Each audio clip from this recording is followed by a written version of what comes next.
5 лет назад была официально зарегистрирована региональная общественная организация «Якутское землячество» в Москве. Это юридическое оформление позволило якутянам включиться в общественную жизнь столицы, вступив в Ассоциацию землячеств Москвы и став членом Координационного совета по делам землячеств. Перед началом годового общего собрания якутяне возложили цветы к могиле неизвестного солдата в Александровском саду.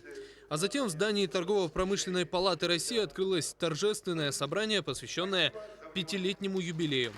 Председатель Совета якутского землячества, член Совета Федерации Александр Акимов отметил, что приоритетом в работе землячества являются вопросы укрепления и взаимодействия с республиканскими органами власти, содействия в решении проблем социально-экономического и культурного развития Якутии и продвижения имиджа республики. Собравшихся поздравляли председатель законодательного собрания ЛТМН Александр Жирков, а также представители департаментов Москвы, землячеств, краев и областей России. А самым активным членам якутского землячества вручили грамоты разного достоинства. В Москве, столица нашей Родины, живут, обучаются очень много и студентов, якутян.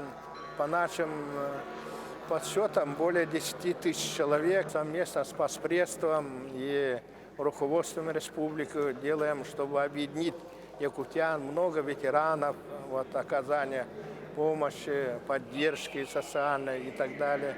И мы входим в это сообщество, которое есть в Москве, уже достойно. Было отмечено, что за прошедшие 5 лет все важнейшие общественно-политические события в стране всегда находили достойное отражение в проводимых по линии землячества, многочисленных форумах, конференциях, культурно-массовых и спортивных мероприятиях. Александр Лысак, Наталья Сазонова, Михаил Кулаков, НВК «Саха», Москва.